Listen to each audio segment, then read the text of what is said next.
welcome back to my channel. I hope you're all doing well. Happy December. In today's video, I'm starting out with a spread for my archive journal. This is my Christmas to be watch list. I actually have a lot to say about the stuff that I've been watching / want to watch. But first, I guess I'll talk about this spread because I really loved how it turned out. On the right hand side, I ended up making it look like a little postcard, which I thought was cute. And I used some Christmas elements. I can't remember if I saved them last year or maybe even the year before, but just things I found on Canva, and I thought they ended up turning out really cute. And then on the left hand side, I made that into kind of like a memo note so that I could write down all the stuff that I'm watching. And it made me kind of wish I'd made like a holiday-esque deco kit, maybe next year. But I really thought the spread turned out cute, especially on the right hand side. I'm going to put a like vintage looking TV element that I found on Canva. I just like the whole thing. So anyway, as for what I'm watching / will be watching, this is not on the list, but last night I watched the first 2 episodes of Heated Rivalry. I knew it was going to be terrible because the like TikTok book crowd, they really love that series. I can't speak for the books. I don't like reading romance books at all. I know that might sound crazy considering what I do read on a daily basis. I have just never liked romance books. So like I knew I was never going to read the book series, but I was like, oh, that's interesting that they made, you know, a TV adaptation of it. Let me check it out. There's so much bad about it. It's not even like so bad it's good. Like it's just not good. I almost kind of want to end up watching the whole show though, so that like we can talk about it, but it's so bad. I think the acting is also really terrible, especially I forgot his name already, Shane. That actor like is giving nothing, like everything about it. And also the first episode wants to be Challengers so badly. I can't even say it's trying to reheat Challengers nachos because it's not. Like, don't disrespect Challengers like that. And I didn't even like Challengers that much. Anyway, though, like I said, that's not even on the TVW. Like, why was I watching that when I should have been watching something else? The baking shows this year, I know that is such like, it's not really a niche thing because I feel like lots of people love baking shows. But if you've been watching the Food Network baking shows this year, like what's going on? I specifically really hate the Holiday Baking Championship this year. I don't know why. Wizards of Baking, love it. It's never gonna do me wrong. Like, there's nothing wrong with that one. All the other ones, there's something weird about them though. Oh, the new one, the Gingerbread Land, that one's okay too. I really like that. I love a gingerbread competition. I look forward to the shows every single year, but it's just like, what's going on? They canceled Christmas Cookie Challenge. They canceled Holiday Wars, ? Like, what's going on? Holiday Baking Championship actually made me a bit uncomfortable because there's this guy on there and Jesse, the host of the show, like went up to him and was like, do I detect an accent? And he was like, oh yeah, I'm from Israel. I said, huh? And the way he doesn't have an accent at all, he has a speech impediment and also he's gay, but that's it. Like he doesn't have an accent at all. So I thought that was like very weird that they purposefully did that. Like to have someone talking about like, oh, they still love going back home to visit Tel Aviv is just like very evil, like very disgusting. I don't understand Food Network. Like knowing how many people no longer have homes because of Israel, like okay, Food Network. That's just one example of how the vibes are so off this year in all the holiday shows. Like they're also very like mean-spirited. I don't know what's going on. Other than that, there are 2 movies that I wanted to watch this year. The first one is While You Were Sleeping. I actually already watched it. Good for me. And then the other one is Grandma Got Run Over by a Reindeer. I tried to watch it the other day, but unfortunately I did receive a phone call as it goes in the middle of watching it, and it was on TV. Like it's not like I was like streaming it somewhere. Like it was on TV, like on cable. So I was like, when am I going to watch this again? I hope it comes back on because I would like to watch the rest of it. I love Grandma Got Run Over by a Reindeer and I haven't seen it in so long. Also, I feel like watching it with adult eyes is even different too because it's like, I don't think I realized like the scope of like how realistic it was for one man to want to take over the whole entire city. You know, that's why they give children Monopoly to play. Like we're supposed to be learning lessons as we're growing up about monopolies. But anyway, I do feel like I've pretty much watched both of the movies that I wanted to see. And then the last thing on my TVW is this like YouTube series, if that's what you want to call it. There's a journaler, a Korean journaler that I watch, and I've been watching her channel for so many years. And she does something called Omeda, which stands for Oh Mary Diary. And in the past, she used to upload every single weekday, but nowadays she just uploads every other day. And she does like a little Christmas Advent event. So like every day, or not every day, but every video, she'll open up her Advent calendars that she bought, which is so fun. Like I love watching people open their Advent calendars every day. Like the thrill of that. And then also she does, you know, a new journal spread. And I look forward to that every single year. Like it's so fun to me. And that's everything that I want to watch this holiday season. The only other things that I really want to finish by the end of the year are, number one, I really want to rewatch or finish rewatching Covert Affairs by the end of the year. I don't know if that's going to happen or not, but I literally only have like 6 episodes left. Like if I just get it together, I think I can finish it. And then also last month in November, I started watching The Good Place and I watched the first 2 seasons very quickly. And I feel like if I put my mind to it, I can finish the show by the end of the year, but I don't know if I will or not. We will have to see by the end of the year what I get done. But for now, this spread is finished. The next spread I'm making is for my reading journal. This is the first of my holiday reading, or like things that I hope were wintry, Christmassy themed. And this manga is called Slope Magic Room 101. I actually wanted to read this last year, but at that time the scan team wasn't finished translating it, but that is okay because here we are this year. So this manga is about these two men who are friends. They've been friends since their university days. And the main character, he is one of those sorts of people who just constantly falls in love. Essentially, if anyone shows him any amount of like attention or like might even seem like they like him, he likes them back, but like 100 times more. So he's literally constantly getting broken up with. He's always in a new relationship. His shortest relationship was 3 hours. He is just a mess in terms of his love life. But then his friend, the male lead, he seems like he's a playboy. He's really not though, especially in comparison to the main character who like kind of will date anyone. Like no offense to him. And the structure of the story is really interesting. There are a lot of like flashbacks sort of. It's not, I can't say there are a lot of them, but the story is not told completely linearly. So as the story starts out, you see that the main character is waking up in this like very nice hotel room at this like, you know, fancy like ski lodge resort sort of thing. And it's clear he has been in bed with someone, but you don't know who. And then as the story begins, you realize, oh, so what happened was that he was in a relationship with a girl and he was planning on proposing to this woman. So he booked this really nice fancy stay at this hotel, but she ended up breaking up with him, but it was too late for him to get his money back on the trip. So he ended up taking his friend, the male lead, with him, and they experienced something called slope magic, which is essentially just like the concept of people looking more handsome, looking prettier, looking cooler out while they're snowboarding, skiing, whatever, than they normally would in real life. And when they get back to the hotel, they have some champagne and you know what happens. And so the manga is about the chaos of the main character's love life and whether or not he and the male lead are going to date or not. I can really understand also the male lead not wanting to date the main character because can you imagine like someone who just like dates anyone is like, oh yeah, like I'll date you too. It's like, why would we date if I'm not even special to you? Also, this is one of those stories where the main character like has only ever dated women before that. So he's not sure himself if he could be in a relationship with another man, but he feels like the male lead makes his heart flutter, which is not something he feels with just anyone. So that's why he feels like there's potential. And I thought it was really nice that, you know, someone who is constantly being broken up with finally had to stand up for themselves and like go for what they wanted, the real relationship they wanted to be in. Like knowing he stood to face yet another rejection, but still wanting to be like, you know, no, like you're the one I want. I'm very serious about this.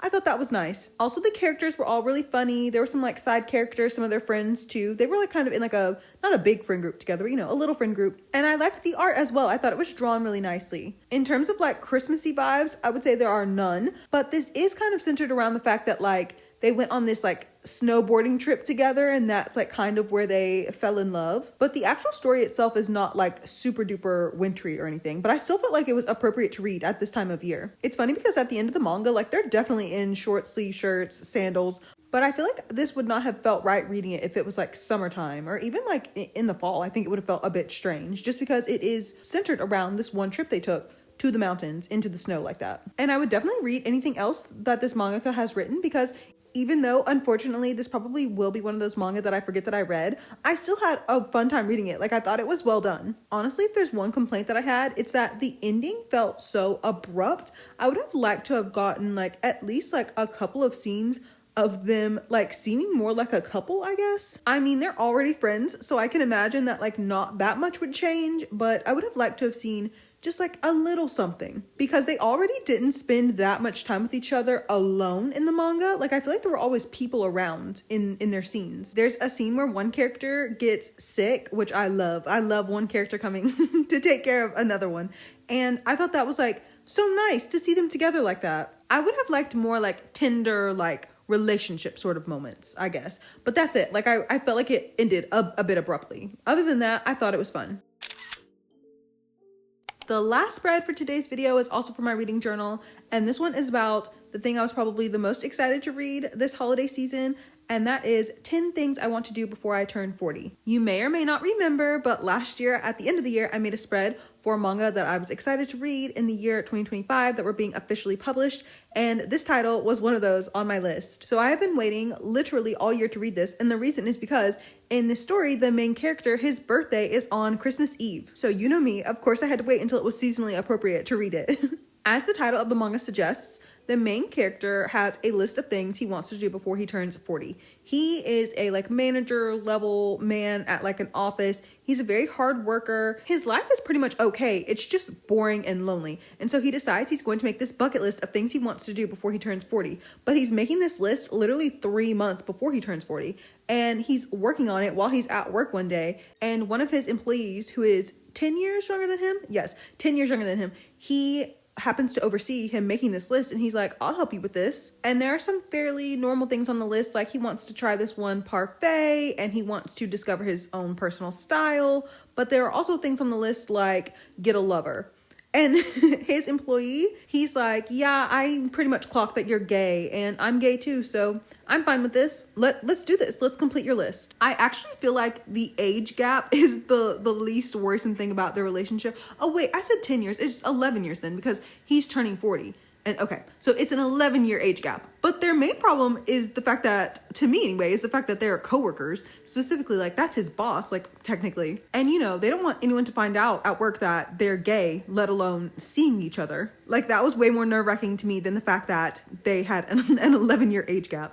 The main character of the story is so cute. Like, he's so precious. I love his apartment. He has all of these stuffed animals in there. Like, it looks very comfy, actually. His name is Suzume, so people give him like little bird plushes and stuff all the time. So he just has a bunch of them around he lives in like a studio apartment, so he just has a bunch of them around his room. And I liked that the male lead, I like that he like constantly like reinforced the fact that like, yes, this man was older than him, but like he actually genuinely liked him. Like, he genuinely wanted him because the main character was having a hard time believing that. And I just loved the setup for this manga, like having a list of things that you have to check off. That's so cute. That's a like classic rom-com to me, like just having this list of stuff to do. And of course, as you're checking off the things on this list, you're liking each other more and more. The male lead has glasses, and I like that he couldn't see anything without them on. I don't know, I thought that was kind of funny. That's real though. And as for the Christmassy vibes, of course, you know, as the main character's birthday approaches, it gets more and more festive. Like, they go on like a little shopping date at one point and everything's decorated. You know, there's a tree up. It looks very festive.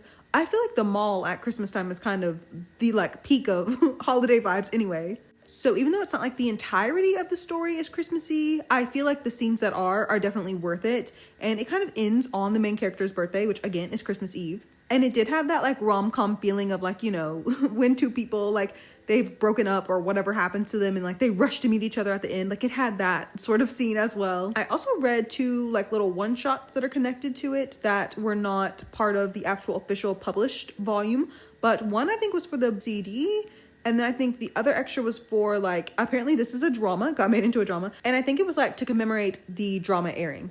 But yes, both of those were very cute. Actually, one of them was sad, like just a little sad. It's because even in the main manga, the main character, he has this one specific bird plush. It's like kind of like one of those like big squishmallows. And there are times where it seems like it's kind of like from her point of view that she's telling the story.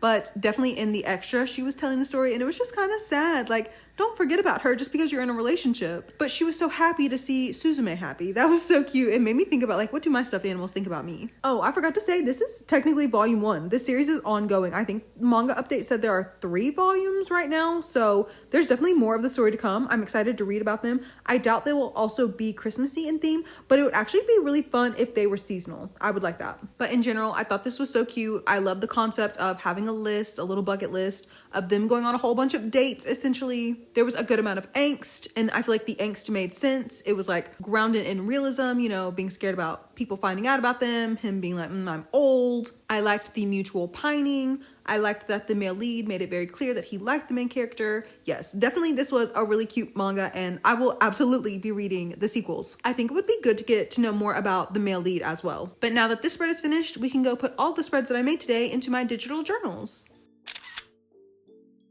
How is everyone's December going so far? For me, it has been very cold. I'm really deeply unhappy about that. Oh, also, you want to know something funny? I fell down. My mom and I don't even know. Like, we were putting up the Christmas decorations and a Christmas ornament fell and was like rolling on the back porch. And I didn't run. I was not running, but the porch was slippery because it had rained and I had on my slippers and I was walking quickly. I was not running and I just completely fell.